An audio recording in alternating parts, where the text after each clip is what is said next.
This is a production of SDPB.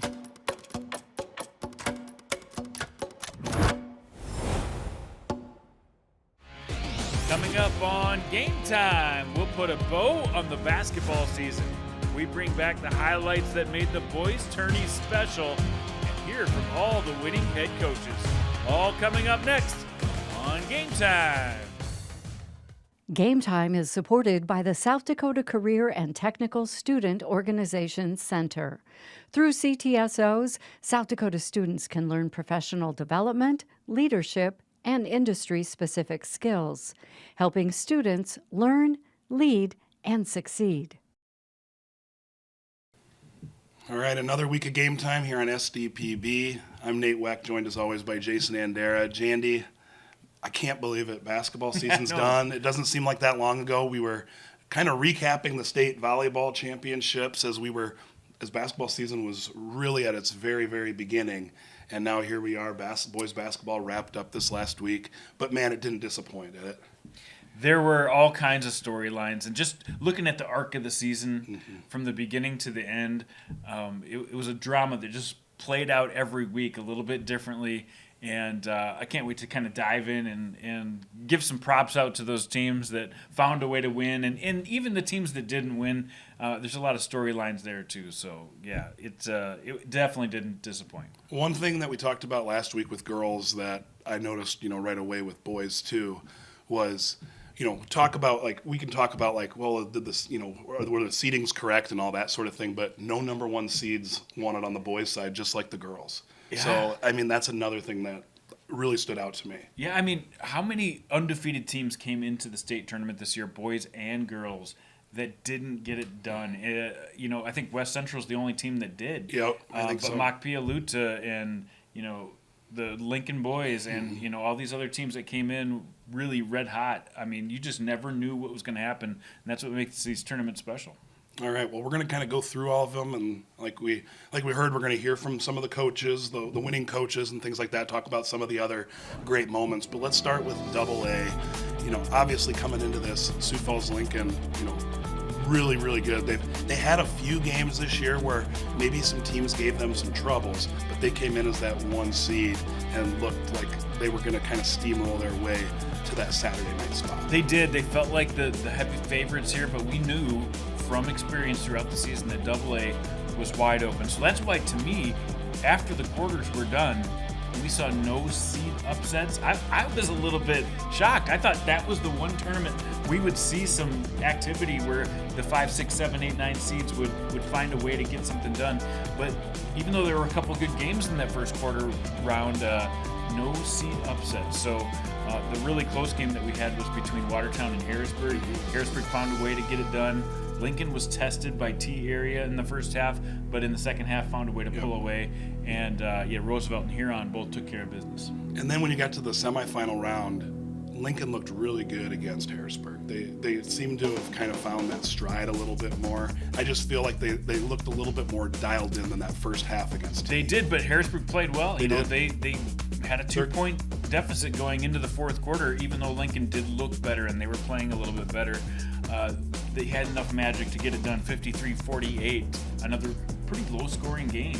And it just made every single hoop more important, especially down the stretch in that fourth quarter. But Lincoln did punch their ticket to the championship game this year. And their defense, too, like how fast their defense is. That was the one thing, I really noticed that second half of that T game. And then really, even though Harrisburg did find some ways to get some buckets, they had to work for those buckets. Yeah, they did. And Harrisburg had a great group, and they really fought hard in this tournament to do what they did. Stellan Larson had a great tournament.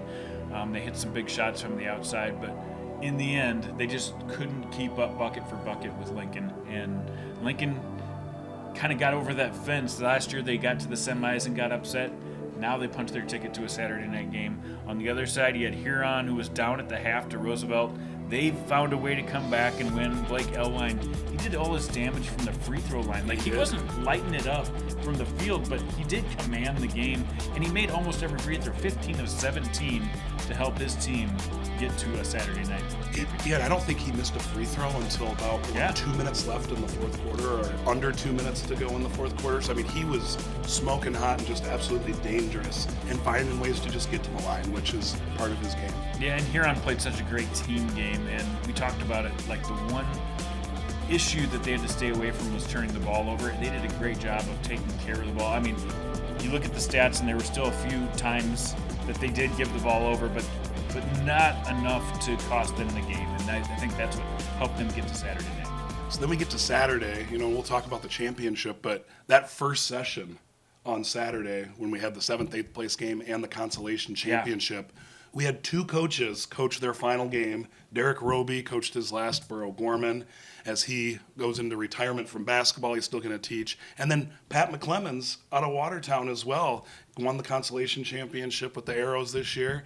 And right after the game as well, it was announced that this is it for Pat McClemens. So 2 phenomenal coaches, both have won state titles, stepping down, and we're going to see a new era for both those programs next year. Congratulations to both of them. Great coaching careers. They've really added a lot to high school athletics, not only just what they've done on the court, but off the court. And Pat McClemens, great year for them, for Watertown, to do what they did, go from a 6-win season to the consolation champions. And Derek Roby, the final 3 games didn't go the way he wanted them to, but just to be where they were at, and you could tell how much the kids enjoyed going along for the ride one more time with Derek. It was special to watch. Absolutely. All right, well, then we got to Saturday night, okay? We obviously had, the Roosevelt-Harrisburg game for 3rd place. Roosevelt got the win in that one. And then we get to the nighttime game with Huron versus Lincoln. And it just felt like a weird game for that first quarter. There wasn't a lot of buckets being made. I think Huron started 1 for 9. Scoring, but yet we're only down 3 there at the end of the first. And then, man, I don't know, man. Like, Huron, first of all, they brought, like, it would seem like their entire town out to Rapid. They had an amazing crowd. They were red hot, as far as energy-wise, both semifinal night and championship night. And things started going Huron's way. And I'm not trying to poo-poo on Lincoln, because they're just a phenomenal team, but this was the worst I thought Lincoln looked all year as far as just being able to hit shots. Exactly. Like, neither team could hit shots, and I'm going to give Huron some credit. Their length on the perimeter made a difference, the way Lincoln shot the 3 ball. But Lincoln didn't shoot the 3-pointer well all weekend long. And, all the way from quarters to semis to the championship game, they shot 21% from beyond the arc in the tournament. That is just not up to their standards. Sam DeGroat still had a great tournament, but they couldn't make up ground when they got down with the 3-point basket. On the other hand, Huron took advantage, and they hit the boards against Lincoln, a plus 11 on the boards in that championship game, and they hit 58% from 3. They were selective on those 3-point shots, but they made them. They got a huge night from Miles Elwine as well as Blake Elwine to get it done, and it's, again, not a hugely explosive scoring game, especially the way it started, but they held Lincoln to 47 points, and that's how you get it done if you're Huron. And just congratulations. That game, the numbers wise, they turned it over quite a bit, but they were still able to hang with them because they were so physical on the boards. Yeah, there was some very sloppy play at times, and I think both head coaches at times were really wanting to pull their hair out, like hold on to the ball. But again, it's credit to kind of both the defenses made it tough for those transition offenses. They did a really good job. But yeah, how much does this mean for Huron? I mean, we're going to give Huron their flowers here.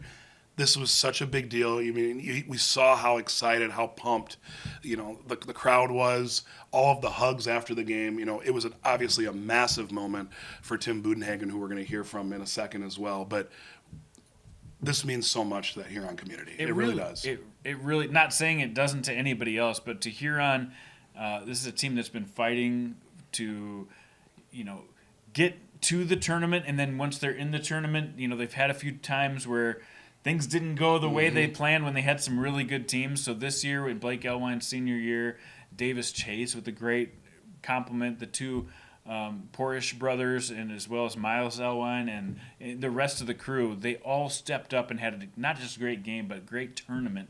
And you said it, the support they got from their fans, I think that was one of the X factors, because the momentum was clearly in their favor.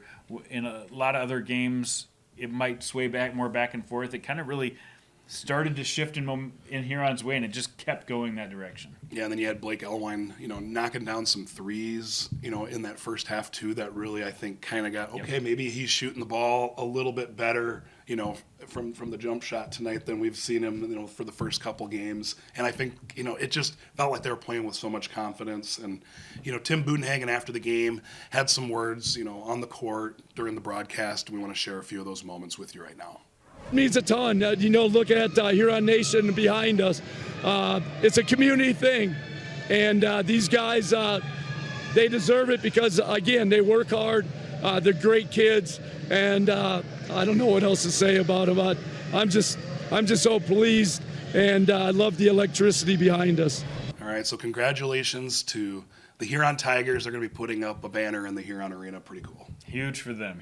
Congratulations, Tigers. All right, well, let's move on to Class A. Now, this is one where West Central was sort of that number one team the entire year. I believe they were even the number one team going into, seeded the number one team going into the SODAC 16. They were. And just because of the way the seed points played out after that, they end up getting seeded 2 as an undefeated. And, I mean, people are kind of looking at that, and it's like, well, this is pretty wonky. How did this all work out? And it says, well, if it pans out the way of Sioux Falls Christian, West Central, I don't think there's going to be any complaints. And as the tournament progressed, that's what happened. That is what happened. Again, you looked at their path, and it was tougher as the number 2 seed, but they didn't let that be an excuse in here. So let's talk about the quarters first of all. Once again, this bracket, no seed upsets in the first round. All 4 top teams advanced. The only really close game was Hamlin against Groton, and that was a competitive game, but Hamlin found a way to get it done 65-61, and that's the one we thought would be the most competitive as well. Yeah, and give props to Hamlin, too. You look at what they had coming into this year. They didn't necessarily have like that pedestal that people were putting them on. But Todd Neuendorf, what he did with that team this year, still put a very quality team on the court at the state tournament. And I think, you had one kid on, one of the starters was on last year's rotation for your starters at the state tournament. So to have only one kid really have true heavy minutes as far as like a state tournament type of experience, I think really shows some of the great work that Todd Neuendorf has done. Yeah, they did. And, all these teams have some type of story, but that one to me really sticks out. I didn't think Hamlin would have a chance to be even close to where they were last year. So for them to get into the semifinals was huge. All right. And then how about Clark Willow Lake, too? Let's talk about that team. Clark Willow Lake, they fell to West Central in that semifinal matchup. But Clark Willow Lake, 8th place a year ago, really looked very sharp. One of the better defensive teams that we've seen in Class A in a while, too. Very good defensive team. Sully Feldberg's just a sophomore. He is their leader. So this experience to being in a tournament like this is going to help so much as they move forward. And they still have a young team, a lot of good juniors, a lot of sophomores that can play. I think this is only going to make them tougher as we go into the future. They saw, they could, throughout the season, they saw they could play with these top teams, but then there was a different level. They got into the tournament, and they just couldn't get it going. And in that semifinal night against West Central, I just felt like the way they started off that game put them too far behind to make a comeback. Just with so much defense in that game, whatever team got out early had a huge advantage, and that's what happened for West Central. Absolutely. So we saw Sioux Falls Christian take down Hamlin in the semis, and then we saw obviously West Central take down Clark Willow Lake, which set up Sioux Falls Christian versus West Central, one that everybody kind of wanted to see. We saw it earlier in the year, but again, sometimes when you see these matchups beginning of the year, both teams will tell you we're different than we were, in January type of thing.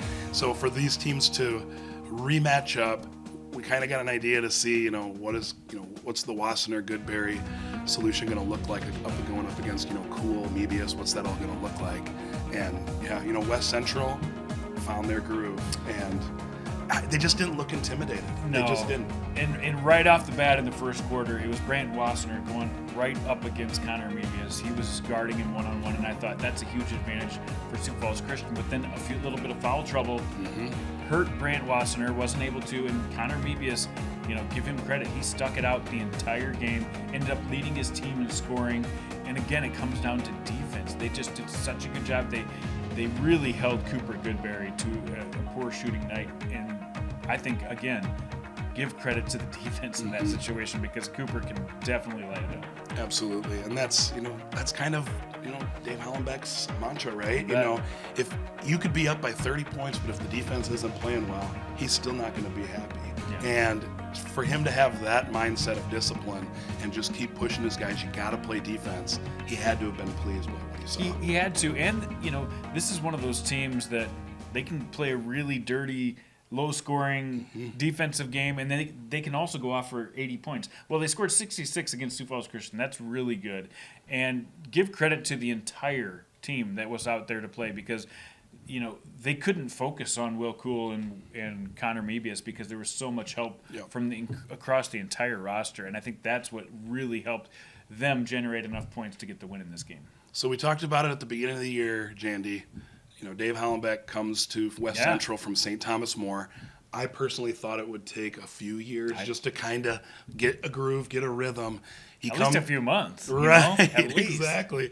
So he comes to West Central. They don't lose a game all year, and they finish it off with a state championship. Has to be one of the more impressive coaching jobs we've seen in South Dakota. Yeah, and we saw how hard it was for these undefeated teams to come into the tournament and have to keep their game at a certain level. They were able to make that game travel because they played so well on the defensive side, and then they got great contributions from all those guys on offense. And after the game, Dave Hollenbeck was interviewed on the court. Here's what he had to say.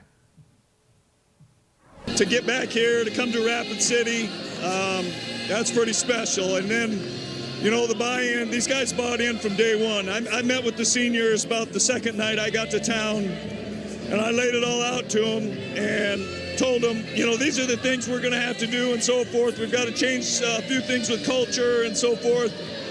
And they bought in, and they did everything I asked of them. So this is on them. This is not an idea. This is on them. They listened. They were teachable. They did it. They listened. They came to work every day. They worked hard in practice. Good attitude. My seniors were good to the young kids. They're just a special group. All right, so congratulations to West Central and that Trojans team. Congratulations to Dave Hollenbeck as well. Phenomenal year. Yeah, it definitely, that's one for the record books. Absolutely. All right, well, Class B side, this was one that we were all really excited about too, just because there was so many different angles. I think we thought that, kind of like Double A, where we thought, there were some different directions things could go. The B, it sort of felt like it was going to be wide open, and then you see Viborg Hurley, the 1 seed, go down to Lyman right away in the quarterfinals, and right when that happened, I'm like, man, this tournament really is anybody's game. It set the tone for sure. And, the other ones went chalk in the quarterfinals. This one, 3 out of the 4 games did not go this top seed's way. And there was a lot of excitement. You said it. Lyman was able to get the shots down that they needed to get past Viborg Hurley right away in the first round. Castlewood edged Aberdeen Christian 53-50. That was another tremendous game. Yep. So you had the defending champs come in against an Aberdeen Christian team, and that could have went either way. Then Freeman handled Sully Butte 63-55, but the Wall DeSmet game in the quarters was crazy. You had 2 guys go over 30 points. Grant Wilkinson scored 40 of his team's points and still couldn't find a way to get it done. Yeah, if you would have told me, Jandy, hey, in that quarterfinal game, Grant Wilkinson's going to have 40 points, who wins? I would have said DeSmet, all day. But the fact that Wall was able to cushion that and still find a way to win just speaks volumes to just how much else they have going around them in Wall and what they can do to attack you. Yeah, definitely not a one-man team, but a guy like Thielen Kierstead who goes off for 31 points, it helps. That helps, It yeah, helps. that does But they help. had a complete team effort, and I've seen a lot of teams defend Grant Wilkinson differently. They couldn't do much against him. They couldn't do much, but they made sure nobody else got involved, and that was enough to get the victory, and they punched their ticket to the semifinals. Yeah, then it was kind of exciting, going into the semifinal night. All right, you're going to get Castlewood going up against Lyman. Is Lyman's, is their quarterfinal appearance going to kind of push over into that semifinal night? And it just kind of seemed like Lyman struggled, shooting the ball a little bit. They did. They play this game a few times. They're not going to shoot 23% every time they play them, but Castlewood held them to 23%. Yep. We talked about it. We thought Castlewood had the best defense in this B tournament, even though they were a 4 or 5 seed coming out of that quarterfinal game. But they did a great job holding Lyman. They got a huge win, 56-28. And then you had Freeman versus Wall. Wow, this one was a good one. This was great.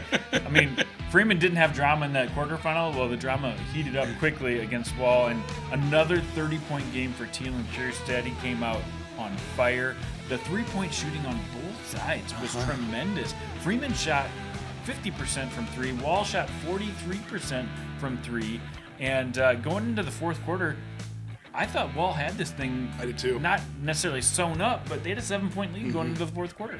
Yeah, and what a gift for just basketball fans when you see both teams knocking down huge buckets back to back to back. It just really shows like that both these teams, they wanted it so bad, and the only unfortunate part is that only one team at the end can actually advance. Exactly. Luke Peters had a big fourth quarter. David Walter had a great tournament, but he had another good fourth quarter. They got to the free throw line and not only got there, but made those free throws to vault their way into championship night. And that's, a lot of people thought Freeman was the team to beat. They came in with this long winning streak, but showed some vulnerability right there against Wall, but still found a way. Yeah, Freeman started the year 2-2 and didn't lose the rest of the way, which obviously leaks right into the championship game with Castlewood, the defending champs, going up against Freeman, who, again, one of the hottest teams. And Freeman started a little sluggish. We saw, at halftime, I believe it was a 30-20 game. And at that point, I kind of thought, I was like, man, if this might just go Castlewood's way, I think they might end up being back-to-back champs here. Especially the way Castlewood came out, and Camden Kessler looked like the bucket was huge, and he was just draining everything. And the emotion that you could see in that gym was all Castlewood early on. But give credit to Freeman. The second half, they made their shots, and Castlewood just ran out of, I don't know if they ran out of energy or, I don't know, just wasn't hitting in the second half. Yeah, the basket just got a little bit smaller, it felt like. And for Freeman, it kind of went the other way. Freeman shot, over 50% that second half, which, and you'll hear it from Friesen as well, Coach Friesen, but Friesen said during that post-game interview, at halftime, I told our guys, just go out and play fearlessly. Play furiously. Go out there and just play with zero fear. And when you see it, when you watch it back, because I went back and rewatched that second half, it felt like that to me. It felt like that they came out there and said, we're going to lay it all out on the table. We're going to give it our best shot. And they did, and they ended up coming out ahead. Yeah, they scored 41 points in the second half. 41-23 was the second half score. So this Freeman team showed the ceiling. They've got a very tall ceiling. And, they had some close calls in that weekend to play, but they showed they were the best team in Class B by the end of this tournament. Yeah, and for Freeman, first state boys basketball championship in 51 years. Think about how much time has, what was different 51 years ago, no internet, all this type of stuff. I wasn't born. Or maybe I was just born. I don't even think I was a thought at that point in time. That's been a while. But, I know Lance Friesen's super proud of his Freeman boys and what they've done and what they've responded to after that 2-2 start. But after the game, here's what he had to say about his championship team. Just a great weekend, obviously, and they played so hard all weekend. And last two games showed so much grit. First one too, but these were just extraordinary efforts by these amazing young kids. talk a little bit about this game. It was 10 at halftime. You and I talked at halftime. You said, we just got to make some shots. You went on a huge run, and that's what they did. Sometimes offense sparks defense, and that's what happened for your kids. Yeah, it's a lot easier to be enthusiastic when they go in, right, and play hard. And I just thought we had to get rid of any fear of failure, and we had to go for it and be the aggressive team, and it worked out for us. All right, and again, congratulations to the Freeman Flyers, state champions for the first time since 1975. Congrats, Flyers. You bet. Win the football championship, win the basketball championship. You still got a lot of young players, too. So get ready to watch Freeman for the next couple of years.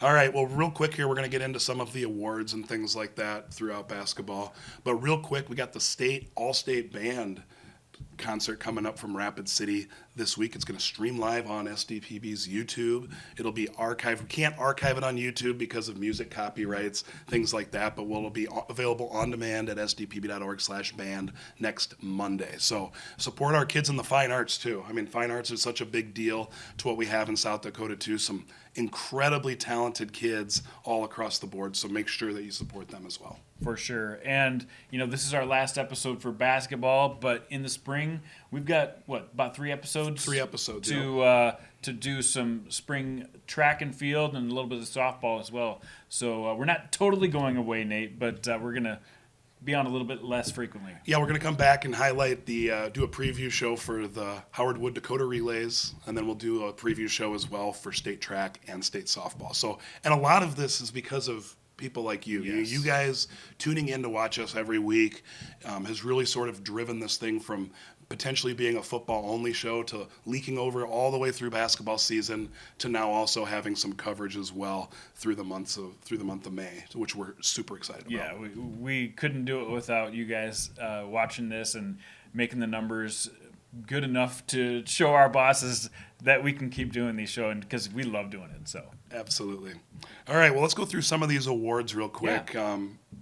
Starting with Class AA, Sam DeGroat was your Spirit of Sioux recipient, and then you had Harrisburg that won the Spirit of 6. Yeah, so the Spirit of Sioux obviously on the court counts for a lot. They're looking for seniors. They're also looking for how they handle themselves off the court, and Sam DeGroat, a great example of that. And then you mentioned it, the Harrisburg cheer team getting the Spirit of 6 award was huge. And then we look at the all-tournament team.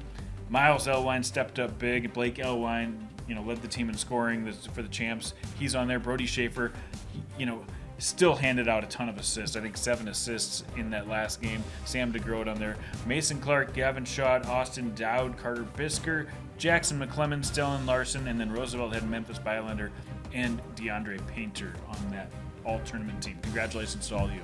All right, and then Class A, we had Spirit of Sioux as Hamlin's Jackson Wadsworth. Going through that shoulder injury, all that type of stuff, kind of pushed through it here at the state tournament. Had a phenomenal state tournament. And then Hamlin kind of getting the double award as well as they won also the Spirit of 6. So congrats to Hamlin on that. That's huge for the community to get those 2 big awards. I know they didn't play on Saturday night or play for a championship on Saturday night, but that was huge for them.